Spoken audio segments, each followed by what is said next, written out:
Hello everyone, welcome to this week's edition of the DL Sportscast. It is Tuesday, February 11th today. Again, I know I want to do this every Monday. It's Tuesday, I get it. Busy is as busy will be. I'm working a lot at my pay job and also coming up with some various ideas for how it's going to be when we go Monday through Friday, which again, very excited for because I have to go in today. This is also a day where I sort of experiment with how I can sort of time things in. But it's going to be a good day. It's going to be a good week. It was an interesting weekend last week for all those bubble teams that we were following. How did we do with our picks, though? Because not every pick we made was a bubble team. I did okay, actually. Kind of. Like, legit. I thought it was going to be worse than it was. Louisville, no concerns there. Auburn did what I expected it to do, which was go in and beat LSU. Now, I might take an extra spin this week for this one because last week I talked up LSU being undefeated and going undefeated into that Auburn game in conference play. And I also had brought up whoever was playing Vanderbilt over the weekend in the Bubble Watch segment as being, winless. So I was expecting Auburn to go in and pull off that upset, get that win. What I wasn't expecting is the remaining winless team in the SEC to beat the undefeated team in LSU for the SEC. I know upsets happen. But wait, I don't know if LSU looked ahead and looked past Vanderbilt, but that was ugly. So I've made the decision that I'm probably going to take a spin on that one. But Auburn took care of business in that game, so I avoid extra punishment there. That Duke UNC game. When I said I didn't trust UNC, it reared its ugly head there in the last couple of minutes of that game and overtime. Yes, overtime. UNC blew it. UNC blew such a big lead. I mean, I was watching that and going, "There's no way Duke's going to come back." And somehow, some way, one of the hardest things I've heard people say to do is to intentionally miss free throws. Now, yes and no. In the aspect of intentionally missing free throws, the way he talks about it, it's not just a case of throw it against the backboard and whoop-de-doo. It's one of those cases where it has to hit the rim, and then you get your own rebound or an offensive rebound and the putback intentionally. I mean, it has been a long time since I've seen an intentionally missed free throw go the way that did. I mean, it was perfectly executed. But in the end, Duke forces overtime, gets the win in overtime, and saves me one spin of the wheel of punishment over there. But the team that did let me down was Villanova. Seton Hall got that win. Seton Hall had a 2-game stretch where they slid. They're back. They're up. Go figure. Villanova falls. So that's how my picks were last week. Let's see what happens this week. Now, I do have a punishment video filmed from, I want to say it was 2 weeks ago. I'm editing it.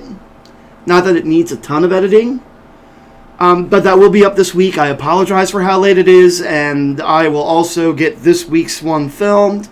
But the fun part is that when we go daily, my Monday show is going to have a segment where I spin it, so it just won't be an extra companion video.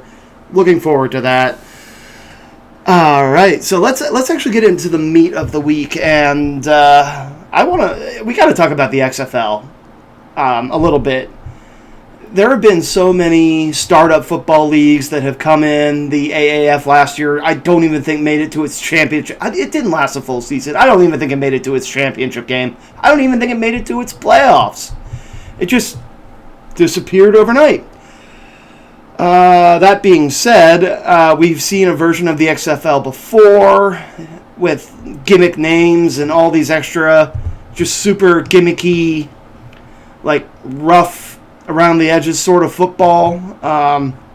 This new XFL, I thought, got off to a fantastic start, and they're trying to separate it from the NFL with a few extra rule changes, and there's a lot of them that I am a big fan of. Number one, that kickoff rule.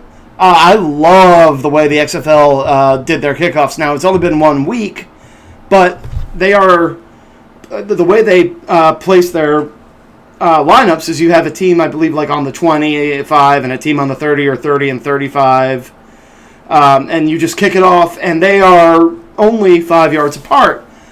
One of the more dangerous things in NFL kickoffs and college kickoffs are that you're so far apart that when you're colliding for blocks and tackles and such, you're going at such a high rate of speed that it becomes just dangerous. And the XFL doing their kickoff lineups the way they are is it's safer, and it's also incentivizing returns, because if you kick it through the end zone or out of bounds, as opposed to the 20 or the 25, it's like a penalty, so they get it on the 35.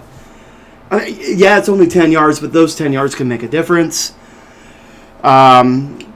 So it's safer, and it's incentivizing returns, which are, again, because of the way they line up.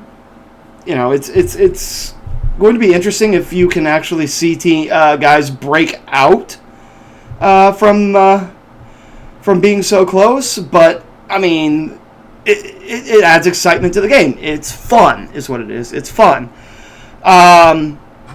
I like the way they do their PAT system, where instead of like just a basic kick, it's a play from, you know, a certain distance for 1, a certain distance for 2 points, and a certain distance for 3 points. Yes, I mean, it eliminates the PAT, and it gives less for kickers to do, blah, yada, yada, yada there, but it adds a level of excitement to the game. The PAT certainly isn't the most exciting play in football. This adds a really neat element for it. It's fun. I also really enjoy the way that they're broadcasting replay reviews. There is always this debate when we're watching all these replay reviews. Like, what are they talking about? What are they looking at? What are they looking for? What is the control center saying versus what is the official seeing? And I like what the XFL is doing, where they're essentially putting cameras and microphones in those rooms and in those booths. You actually sort of get what refs are looking for, and it adds clarity and transparency to reviews, to review plays. And I like that. It's something that I think the NFL can take a look at, along with like that kickoff rule. Again, it just adds fun. In short, what was the opening weekend of the XFL? It was fun, and I think Vince McMahon is going to learn from his mistakes from the first run. They're not using gimmicky names, like, you know, it's not trying to be WWE football. It's trying to be the best of football that we can get, as opposed to sports entertainment. You don't really need to add sports entertainment to a sport that is already as entertaining as it is. And I think from that aspect, if this continues to play out this way, he's got the resources and the money that I think he can pump enough in to keep this sustainable for at least a little while. And maybe if it keeps going for a little bit, it'll become self-sustaining in its own way, and it'll actually start being a profitable league, not like the original XFL and the AAF. I also love the incentive that they have for winning. Now, the player contracts are very small in comparison to the NFL. Like, the NFL main roster minimum is something like $500,000, I think. The average outside of quarterback salaries for the XFL is, I think I saw $55,000. But there is an incentive to win where you get 100. I think it's an extra, what? Is it an extra 100? I can't remember the amount, but you get an extra bonus for winning that you can divide amongst the rest of the team, that you can divide amongst all the teammates. Great idea. It really incentivizes winning. Here's something interesting. Maybe a winning bonus like that would de-incentivize tanking a little bit. There's an idea behind that. You don't want teams to tank. Well, put a monetary bonus behind winning. I think that's an interesting concept. There's enough money in a lot of these sports leagues to make that happen, I would think. But it was a good debut weekend for the XFL. I was very impressed with most of everything I saw. I will say there are a couple things that I didn't love. One of them is, as you're watching, you can hear the play calls come into to all the players. And it gets a little, I don't want to say distracting, but it gets a little chaotic and hectic.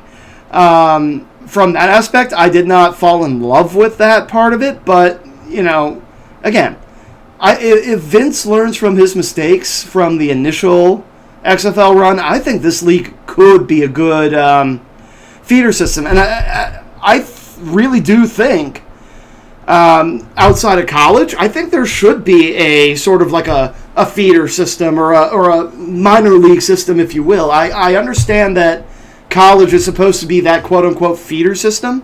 But in baseball, you have college baseball and then, single A, local, single A leagues, single A, double A, triple A. Something like that, I think, would actually benefit the game, especially if there's money involved for the players. So I think the biggest question moving forward is, can a secondary league like the XFL stick around for longer than 1 year, 2 year? I think the TV contract they might have is for 3 years, and it's a good TV contract. That's another thing that I think is going to benefit them, is they've got games on ESPN, ABC, and CBS and Fox, and the major networks that already cover football. I don't think if the networks looked at this and thought it was going to be a failure, that they would have signed up for especially a 3-year deal, let alone even a 1-year deal. Keeping in the subject of football for the time being, let's move on to the college game. And again, a little bit of homerism here. You're going to find a lot of homerisms in this particular episode for me. We have to talk about Michigan State here. I said last week, when I heard about the Michigan State job opening up, as a Cincinnati fan, I really was nervous. That Luke Fickell was going to take this job from Cincinnati. And it does turn out that he did meet with Michigan State officials over the weekend. And yesterday, early in the morning, he decided, no, I'm not going to Michigan State. I am going to stay right here and continue what I built here at Cincinnati. My man! No, that excites me because he's really done a great job recruiting. It's the best recruiting class that has ever come through Cincinnati from a ranking perspective. They did have some guys transfer out from the wide receiver spot, or they graduated some wide receivers and tight ends. In the late signing period, they actually brought in some, so good on them. Pat Narduzzi of Pittsburgh already said, nope, not going. The other name that came up for this job was Colorado coach Mel Tucker. He also has straight up come out and said, no, don't want the job. So that just brings in, that brings up one very good question. It's a Big Ten program. It's a pretty good Big Ten program. I mean, they didn't recruit very well this year, but it's usually a good hotbed to get good recruits. Here's the question. Does anybody want this job? Now, the timing of it is what's making this really difficult, admittedly. D'Antonio resigned only a week ago, the day of or the day before the spring signing day or late signing day period. And so at this point, you're sort of scrambling to find your coach. And everyone outside of East Lansing was, questioning where do you go. Everyone at Michigan State and a lot of people, even in Cincinnati, thought, well, oh shit, Luke Fickell is a done deal. I mean, as opposed to it wasn't just a case of if, it was a case of how much money he was going to be making. And it really does make you wonder if Michigan State's really a good destination anymore for anybody, because they just, I can't remember what team it was, but there was a team that just went through UCLA basketball. It was like the UCLA basketball situation over the summer where they were doing their coaching search, and they went through, I want to say 4 candidates before they came after Cronin. Like, there was no rumor of Cronin going anywhere for a while until UCLA got turned down by, I think, 4 people. Like, Calipari's name came up. But at this point, for Michigan State, I would say the best thing for them is to promote their, I think it's their defensive coordinator. His name is, I believe, Mike Tressel, and have him sort of fill in for at least a year. And I don't know if he was the recruiting director under D'Antonio. If he was, fine. But if they can't get anybody, I think he's the maybe not. Not the best option, but a good, serviceable option. I don't love placeholder coaches, but I mean, you got to get somebody.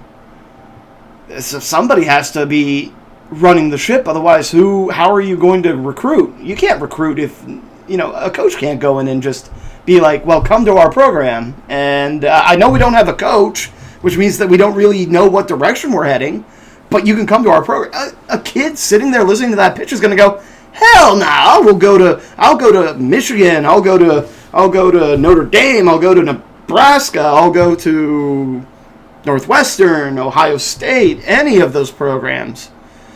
And especially when you're recruiting against an in-state rival like Michigan, no direction is not going to be good for them. So we'll see where they end up going, because at this point, I don't know. I love college sports. I do a lot of college analytics. I don't know. This is a mystery to me. There's no good answer right now. But I am extraordinarily happy to see Fickell staying, and I heard an interview right before I came in where he talked about how important it was for him to stay for his family, which to me says everything right there. He just didn't want to move his family, but we'll see what happens next year. Maybe a bigger job will open up, and he does return a lot this year. It's going to be a very, very dangerous Bearcats team, but we'll see what happens. Will he stay? Will he go? It depends on what jobs open up next year. But what that also tells me is that there's very few jobs out there that he will willingly leave for. All right. It has been a busy week in the NBA. NBA talk. I got to get into some of those trade deadline deals. All right. So, key moves. Key moves were Andre Iguodala finally getting his trade request in. He goes to the Heat. Let's see okay, so we'll get into what was part of that deal in just a minute. But I gotta bring up one quick thing. Last night, Miami went to Golden State, and the ovation and the tribute and all these things that he got for all the time he put in as a key member of the Warriors roster that won all those championships and went on all those playoff runs was very, very moving and very, very fantastic. I'm happy that that Golden State gave him some recognition, because he really was a very key player. I think didn't he win a Finals MVP as a bench player for, I want to say, their second run to the NBA championship? I'd have to look that up later, but I think that is a legit thing. I think he did win Finals MVP one of those years, so he got a great ovation. A lot of love from his former teammates, but he got what he really wanted, which was out of Memphis. He's in Miami. I think he'll be a good bench player and a sort of a role player for the Heat going forward. Miami also got Jay Crowder, who is on, I can't tell you how many teams he's been on. I feel like he's had a different uniform on every year because he's been Boston? I want to say Denver, Memphis, Cleveland, Miami now, and I'm sure I'm forgetting some other teams, but that man is the ultimate journeyman. And also Solomon Hill. The Grizz get Dion Waiters, Justice Winslow, and James Johnson. Now, James Johnson got traded pretty much right after that because the Minnesota Timberwolves hopped into the deal, got Johnson. What did they send over? Did I put down what they sent over? Georgia Dieng. It goes from Minnesota to Memphis. So there are a lot of moving parts there. I'd say the big winner is Miami, Iguodala. And for as much of a journeyman as he is, I like Crowder. Crowder, to me, has always been a solid, he's not a star, but he's a solid bench guy. If you need him to come in and start for someone who's injured, he can fill that role. Again, big-time journeyman, but he's got the game to do it. The other big deal that went down right around the trade deadline was D'Angelo Russell gets sent to the T-Wolves. Andrew Wiggins goes to the Warriors in the deal. The T-Wolves also get Jacob Evans, who I think was cut. Former Bearcat. Gotta give him some love. Speaking of former Bearcats, I didn't realize until fairly recently, Houston had let Gary Clark go right around the time of before the Capella deal because they thought they were going to be able to do some different things. So they had cut Gary Clark. Orlando's picked him up on waivers. Gary Clark has been, I don't want to say outstanding, but he's played very well for Orlando to the point where Orlando's given him a deal for the rest of the year, and I think there might even be some options for next year. So good for Gary Clark. But Wiggins goes to the Warriors. T-Wolves get Jacob Evans and Omari Spielman. I don't know if they kept him as well. I didn't see him on the active roster from the most previous game. And the Warriors get a second round and first round pick. There was some more details about what those picks entail, but the Warriors essentially get Wiggins and picks. T-Wolves get Spielman, Evans, and Russell. This is I'd say this is an even-ish deal. I like draft picks in this situation, and Russell gets sent to the T-Wolves. I don't know where the T-Wolves are in for the standings of things, but they have made a lot of wheeling and dealing over the past week, and it's been kind of fun to watch. The other big deal was Andre Drummond went to the Cavs. Nobody cared. Detroit's bad. The Cavs are bad. Nobody cared. But admittedly, there is some very exciting things coming up for the NBA. It is All-Star Weekend, and this weekend has gone up for me because I used to hate the NBA All-Star Game and All-Star Weekend. I especially hated the game. I don't think the weekend... I'll take that back. The two things that I used to hate most about the All-Star Game, All-Star Weekend for the NBA were the game itself.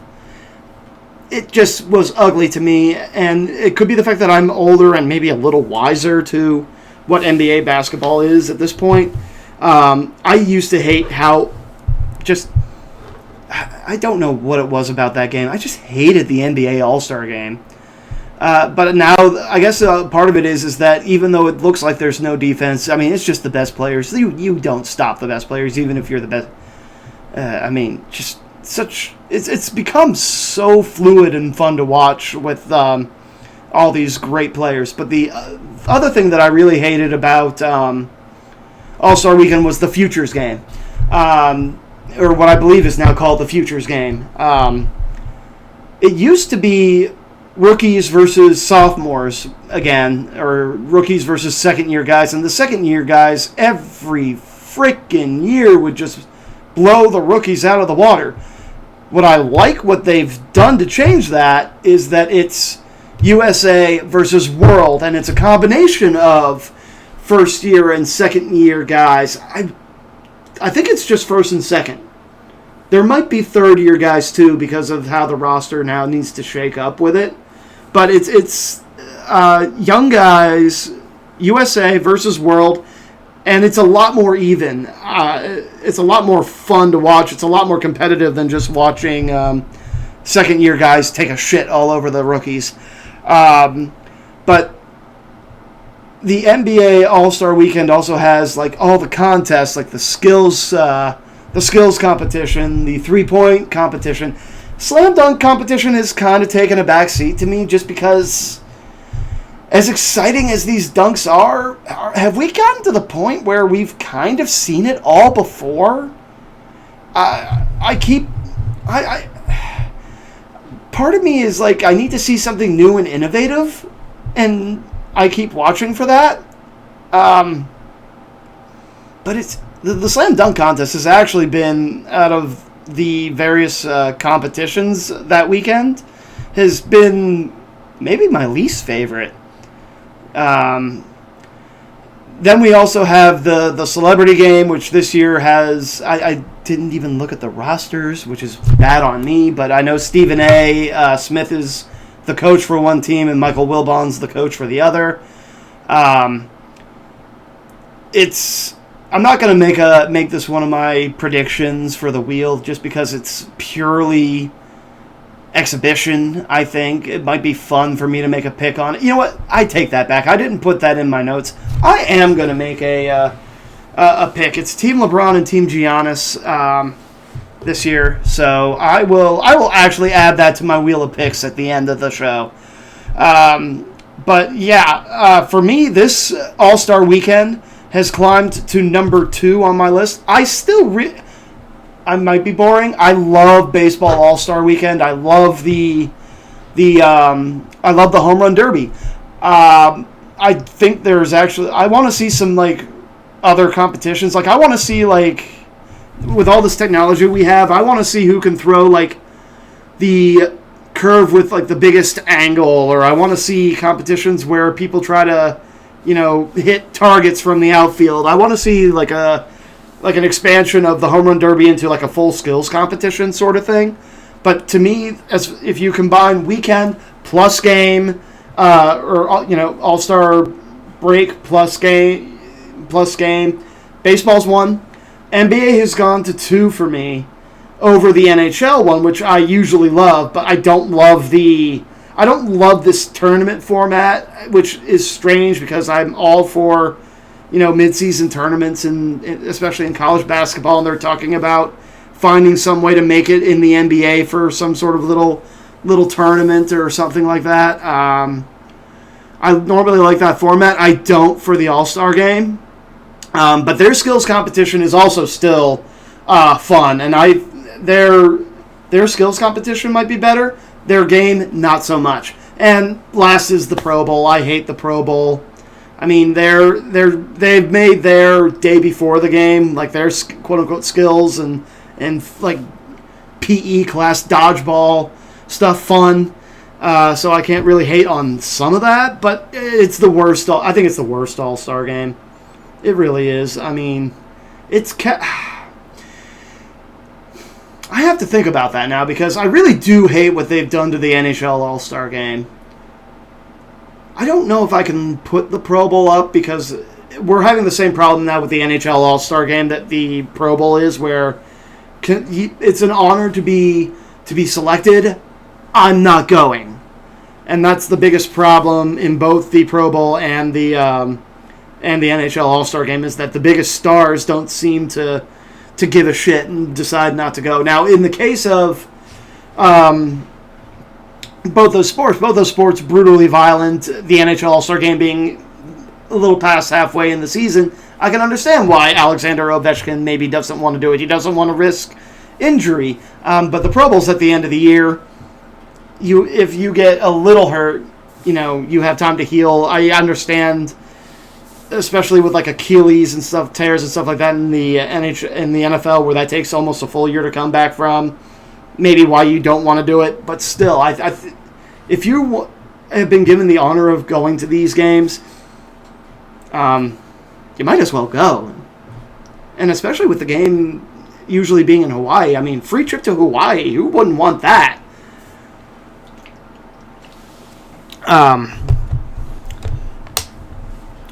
But that's sort of my thoughts on the All-Star Weekend coming up. It's going to be interesting. There's a lot of players that I follow closely playing this weekend. All right, it's the week. It is the week. Pitchers and catchers are reporting this week. Most of them, I think, are later in the week on Friday. The Red Sox still have a vacancy at manager. Now, I did hear a name get brought up and say I thought they were getting hired. I can't remember the name, and there has been no news on it, so I'm not sure if it was just something through the rumor mill. But as far as I know, the Red Sox still don't have a manager, but they did finally get the Betts deal done. Now, last week when I was recording, I didn't realize that it wasn't completely done. They were still waiting. I knew that they were still waiting on some medical evaluations on some players. And that's what ended up holding up the deal for as long as it was they were concerned with, I believe it was the shoulder of the prospect that was part of the Minnesota part of the deal.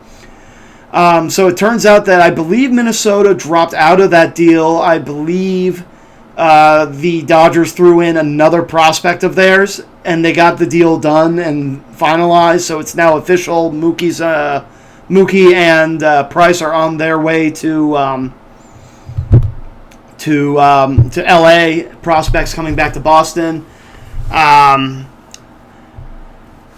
But we gotta. That's not the big news right today in the MLB. The big news is these proposed playoff changes, and admittedly, I'm not a big baseball purist. Admittedly, but one of the big purist things that I do hate that they change, me being a homer again, it was tradition for so many years that the first opening day game of the year was the Cincinnati Reds because they were the first professional baseball team. They played the first game of the year. I hate these Sunday night, Saturday night, whatever, ESPN. I love ESPN. I hate these extra games that they're playing. As far as tradition is concerned, loved the fact that the Reds were the first game of the year. It was tradition, and they fucked with that tradition, and I'm not happy about it every time we get to opening day. And then I get over it and, just sort of let it go after maybe a couple days after the opening of the season, and then we get to spring training, and I'm reminded of how they changed that and why I hate it so much. But these big changes could be implemented for next year. 2 years. 2 years from now. I believe there's a new CBA that they'd have to go through because they have to go through the union for this change. They want to expand it to 14 teams, 7 on each side. You keep it in 3 division winners and 4 wild card teams. Now, the number 1 overall seed in each division gets a bye. The second place, third place, and top wildcard teams would get home field advantage in a best of 3 series. And then it gets really, really, really confusing. The second overall seed, which would be the top team not getting a bye, then gets to look at the pool of the 3 teams, the 3 wildcard teams that did not get the home field advantage. And they get to go, I pick you The third place team then gets to pick from the other two teams, and then that means that the wild card versus wild card matchup would just be whoever the top wild card was versus whoever's left. Wow, can you pick some favorites? Like, you could be like, well, they're in my division. I don't want to see them. I don't like their manager. I don't want to see them. We don't match up well with this team, so I obviously don't want to see them. Positives, it could lead to some very interesting trash talk and very interesting matchups, but negatives, I think, outweigh positives here. It's confusing as hell. Like, I actually hate it when they break up all these playoff situations. Like, I liked the way the baseball playoffs were before the current format, where it was the 3 division winners plus 1 wild card, and it was like a 1-4-2-3 matchup. That was fine by me. They decided to bring in this extra wild card for like a 1-game play-in game. I mean, I'm used to it with college basketball, so I actually accepted it. Like, even when they brought in the extra couple of playoff games, playing games for the basketball tournament, I was fine with it. I think that the basketball tournament is fine the way it is now. Don't fuck with it. In the same way that I think that the current playoff system in the MLB is fine. Don't fuck with it. I hate what and again, you're seeing a common theme here. I hate some of the things that the NHL has done. The NHL has this really, really, really fucked up system right now where it's these division winners and these wild card teams. What was wrong with the point system being the way it was, going 1 through 8 with 1, 4, 8, 2, 7, 3, 6, and 4, 5? What was the purpose? And now you have teams that, because they're in a reasonably like weak division or something else like that, like, you have teams that I believe, and I'd have to go, it's still a fairly new thing. I need to go see if there's been a year where a team that had more points than a certain team didn't get in because of the wild card rule they have now. But boy, it's a mess. The way you determine NHL playoffs right now is such a mess, because they tried to put more emphasis on winning like your divisions, but it's not like you play any more division foe more than any other. It's not like in baseball where you play every team like 20 more times in a division, or it's not like the NFL where half your games or a good portion of your games have to stay within your division. In the NBA and the NHL, you play pretty much every team about an equal amount, so divisions really don't. I don't think the divisions really matter in the NHL, but in the end, they tried to fix something that I don't think was broken, and it's made for really, really confusing playoff runs. Now, it benefited the Bruins last year because they got a little bit of a lucky break. The top 2 seeds got knocked out in the first round, and they just burst their way through the playoffs all the way to the Stanley Cup Finals. I mean, do they do that if it's the old system? Maybe not. We don't know. But these proposed playoff changes really, really, I can't wrap my head around why they feel the need to do it. Now, I understand also that they need some way to boost their ratings, and, there's just no way around it. The NFL, the NBA has surpassed baseball. And it's an older person's game. I get it. It's not hip for the younger crowd, but they're doing fine as far as I can tell financially. It's not like they're losing so much money that they need to radicalize the way their playoff system works, as far as I can tell.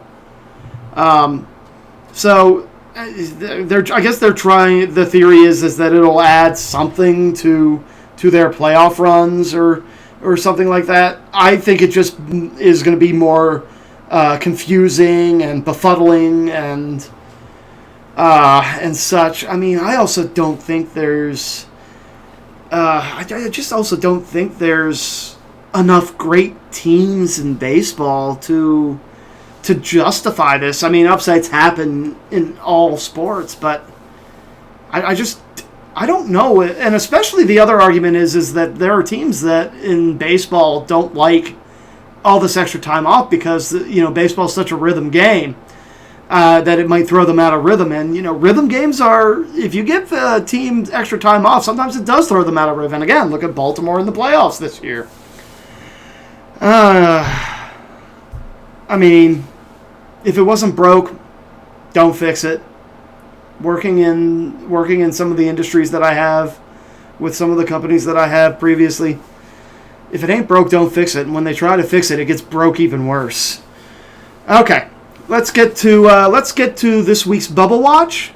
So I got lucky. I was putting together my little notes sheet here, and they updated the bracket while I was doing that. So I actually have fresh last four in and first four out number teams. The last four teams in that play in the play-in games currently are Indiana, Eastern Tennessee State, who we talked about last week. I can't remember if they were on the outside or in this spot last week, but I know that they got that revenge win that I talked about against Mercer, 2-0 last week, moving up. VCU and Stanford. Stanford, I believe, is a new team in Pac-12 team. And you're going to see a couple of teams that get talked about in their games for the week because there's actually, and this is really great for Bubble Watch things, there's a lot of matchups of teams that are trying to fight their way in, and that just makes for great drama and great excitement for moving forward. First four teams out, my hometown Cincinnati Bearcats are the top team in the first four out. That game against UConn, I get it. They got the only reason they're not moving out as much as you would think they would, even with that road loss to UConn, who was they did get that big win against Wichita at Wichita last week. Now, this week they got some big games. We will talk about them when we go into what they need to do this week. Minnesota is a first four team out. Mississippi State and Arizona State. In the next four out category, it's Memphis. Remember that one. Utah State, who we talked about last week as well. They're in about the same spot. Again, they got the two wins they needed last week. They're just not exciting. Richmond and NC State. So a good smattering of conference opponents there. Okay, so let's talk about Indiana first.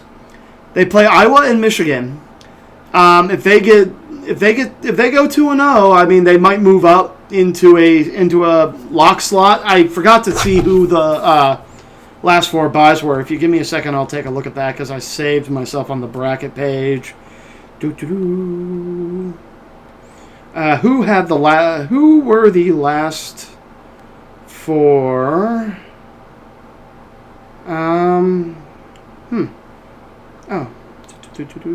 Sorry about that. I'll look this up here real quick. So Indiana gets Iowa and Michigan. Iowa is a top 25 opponent, so that's a big win. That would be a big win for them there. Eastern Tennessee State. Now, again, they got that revenge game against Mercer, so they're moving in the right direction. That LSU win that I thought was extraordinarily fantastic suddenly doesn't quite ring so great, especially after LSU's loss against in that Vanderbilt game. Now it's still they're still in the top 25, so it's still a quad one win. I miss kind of RPI analytics versus these quadrants, just because the quadrants can move. I miss RPI analytics. I'm not gonna lie. I know everyone thinks that this is a simpler way to do it. I kind of miss the old school way of doing it. All right, here we go. The last four buys are Wichita State, who Cincinnati just beat. They're falling off the rails a little bit. They got their asses handed to them by Houston over the weekend. Florida moving up. I think they were in. I think they were a first four out last week. Xavier rising. They seem to be peaking at a good time. Now they've got a tough game coming up this week against Butler. So we'll see how that holds up. And Virginia moved up. Even though they did lose that game against Louisville, they got a pretty good win against Florida State earlier that week. So Virginia, stock rising. Okay, so that's the last 4 buys currently. We got, if we go into Eastern Tennessee State as we're continuing on, they get the Citadel and VMI. Again, games that you just don't want to lose if you want to get an at-large bid. Saying which, if they're not first place in their conference, who is? We'll look at that next week. VCU gets George Mason and Richmond. Richmond is another bubble team, so that's one of those 50-50 style games where as long as they take care of business against George Mason, that could be a game that could move them on one side of the bubble versus the other, or it could keep them where they are or make them fall out completely. And then Stanford gets to stay in and play Arizona and Arizona State respectively. Or the other way around, Arizona State, then Arizona. Tough places to play. Arizona, I think, is, as far as I can tell, a lock-in for the tournament. I think they're the best team in them and Oregon. Arizona and Oregon, I believe, are the 2 best teams in the Pac-12. But if Stanford can pull off an upset there, that'll definitely help them move up in the right direction. I'm not sure how much... Again, Arizona State plays Stanford this week, so it's one of those games where that game is going to move them one way or the other. Cincinnati gets Memphis and East Carolina. Now, I think that Cincinnati is starting to get into must-win situations just based on the fact that they have some really bad losses early in the year, plus that conference game against Tulane. I mean, they've got in their last 3 games, they beat Houston, they beat Wichita at Wichita. I don't think that a win against UConn would have been a quad 1 win. And from that aspect, I don't think the loss hurts them, but they really don't have much of a margin for error left. A win against Memphis would be huge. A loss against East Carolina would be devastating. As long as they get both wins, they'll move up in the right direction. But even if you beat Memphis, you cannot lose to East Carolina this week. Minnesota already has a loss this week against Penn State, who is a top 25 program. So the Minnesota situation is probably updated from where they moved from either a in or last 4 buys all the way down to where they are now. But they get a good chance to get a win this weekend against Iowa. If they go and beat Iowa, I don't think that moves them. I don't think a win against Iowa would necessarily move them up too much, but it won't move them down at all, so there's still a good chance there. Arizona State gets Stanford and Cal. I think those are both must-win games for them if they really want to impress the committee at the end of the year. Next 4 out would be Memphis. They get Cincinnati, and then they travel to UConn. Again, at UConn, not an easy place to go play and win. Cincinnati's played very, very well at home this year. It's in my prediction games, so we'll skip to that eventually. My thoughts as to how that game's going to go. But Memphis is getting to the point where they need wins and they need them bad. Which it's a shame because they started off the year top 10 were they? They were at least top 15, but they also did had that situation with their young star freshman, whose name I cannot remember off the top of my head, with the pay for, did Hardaway use funds inappropriately to bring him into Memphis or to move his family to Memphis? I mean, it's almost like him stepping away from the program is self-imposed sanctions. I don't know if the investigation is still going on or if the NCAA said that's good enough for us, but they're getting desperate for wins. Really, really desperate for wins. And it's a tough road week for them at Cincinnati and at UConn. Utah State gets Colorado State and Fresno State. Now, Utah State, again, such a boring team to watch, but they're getting the job done. I'm a little surprised that they didn't move up at least into first four out because they went 2-0 last week. But, if they go, the one of the games I watched them play earlier this year was against Colorado State, so I know that they can beat them. Fresno State, I don't really know much about for their program, so it could go either way. I do know that Utah State again is in must-win mode. I mean, we're what, a month away from Selection Sunday? We're getting down to the home stretch here.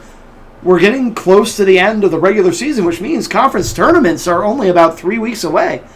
Exciting stuff coming. And then we have Richmond, who has LaSalle and VCU. Now, as I said when we were talking about VCU, in the same way, Richmond needs to take care of business against LaSalle, and then we'll see what happens when those two teams match up. I think if the way I'm going to sort of analyze this, if VCU wins, they're either going to stay in last four in, or they're going to move up to an actual bye, depending on how Xavier and some of the other teams do. If Richmond wins, I think they move up. If not to last four in, at the very least they'll be first four out. VCU would drop to next four out. That's what I think. Depending on, now that's as long as they take care of business against George Mason and then LaSalle before they play each other. And then NC State gets a tough game against Syracuse, and then sort of a trappish game against BC. Some news recently came out about NC State, about how they've got enough evidence to move forward with a case of them paying Dennis Smith Jr. and it was part of the big Adidas scandal from a few years ago. I think the NCAA is moving forward with something there, which could be some sanctions being put down on NC State. I'm not 100% sure. It's kind of, I don't want to say it's like a breaking news story, but it's one that I kind of just skimmed as I was getting ready to record. But again, big game against Q's. BC can be a little trappish, it's one of those cases where I think even if they win, I don't really think those Q's would be quality. BC, I don't know. I don't think they're going to move up or move down, even if they do win both those games. But I could be wrong. It really does depend on how things go. And there's some teams that are in that last four bye range that have some tough games. Wichita's been sliding. Xavier has a tough one against Butler, but as I said, Xavier's been playing really well. So that's where we are there. Did it save my predictions? Excuse me 1 second. I need to scan. Nope, I do have my scanning down. Okay, cool. One more thing before I get to my predictions for the week, because this is actually some recently new stuff that has come out as of me essentially sitting down, getting ready to record this. Tua, we're just going to call him Tua. I'm not even going to try and butcher that last name of his. So Tua had an MRI and an X-ray that has shown that he is healing at a very good rate. He is, if not on ahead of schedule, he is right on schedule. From what I'm hearing, he's going to go to the combine. He's going to have medical exams and do his Wonderlic and all those various things that aren't drills at the combine. So he won't do drills. He won't throw. It'll be purely medical and interviews. Does this change where I think he will be in the draft, especially if he's able to work out for the Alabama Pro Day? No.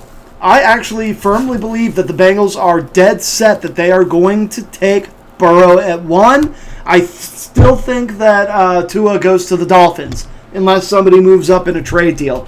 We'll do sort of some draft predictions closer to the draft once we've had all the workouts and the pro days.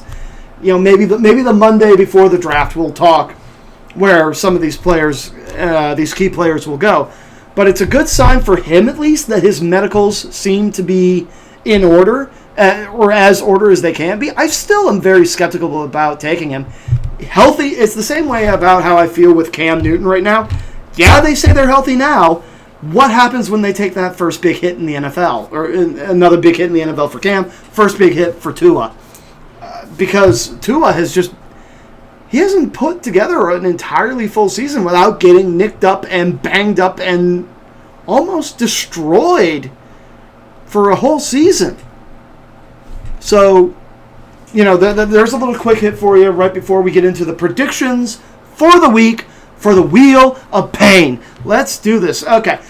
I'm going to go take a step back first real quick. I didn't put it on my list of things I wanted to predict, but I decided to earlier. Let's do the All-Star game. It's Team LeBron, Team Giannis.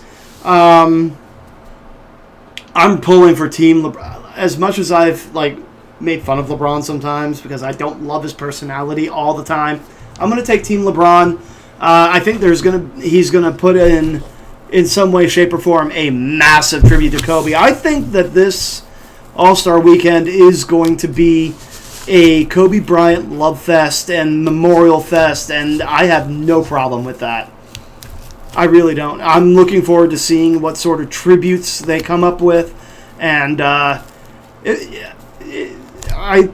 shat on the slam dunk contest earlier. I'm actually going to be interested to see if some of the competitors try and recreate Kobe's best dunks for the slam dunk contest.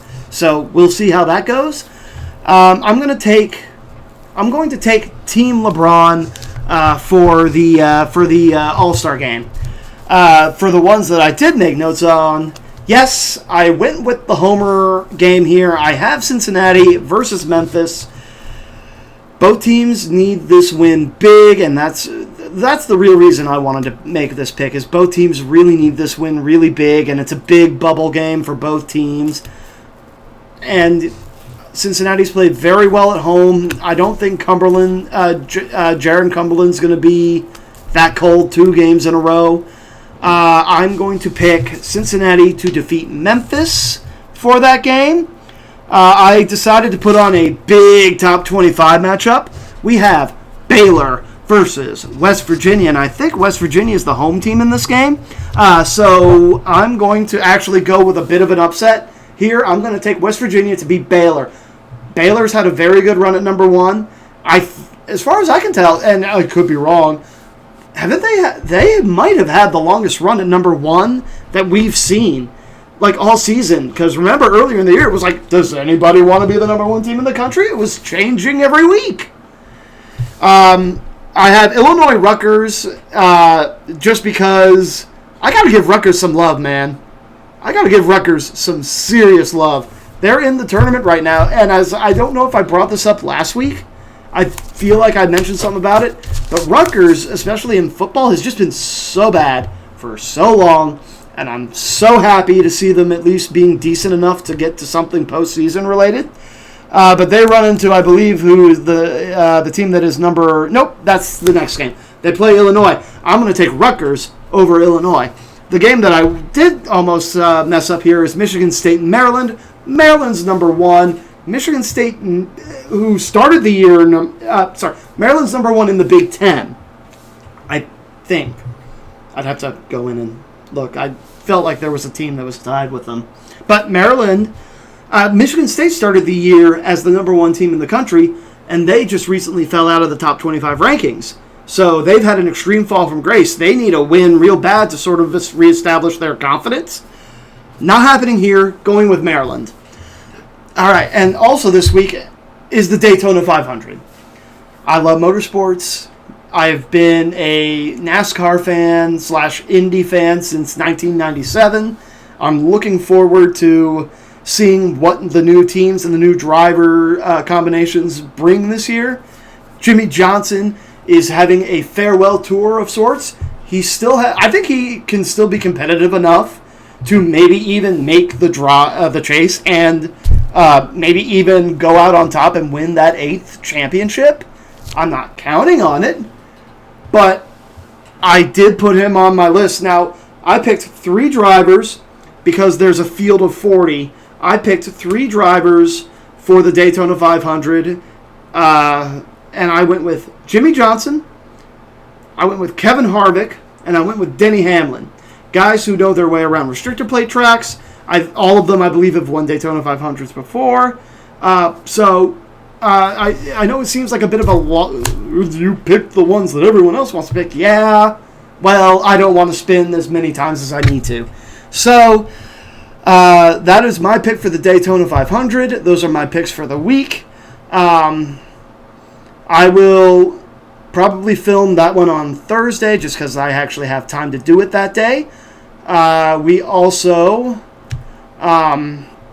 have to get the one from 2 weeks ago up. I probably can get that done tomorrow, and I'll probably get that posted tomorrow. I'm almost done with it, I promise. And then, very soon we're going to be going Monday through Friday. The way I'm probably going to do that is I know every Monday we'll do our spin as part of the show. I'll do score updates from the night before.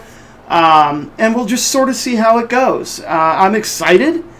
I'm a little nervous just because of all the timing that I'm going to have to figure out and work out because I don't work a set schedule. So it's hard for me to schedule everything here. But we're going to try and make it work. So until I see you next week, have a great time. And I will see you all later. Have a great day.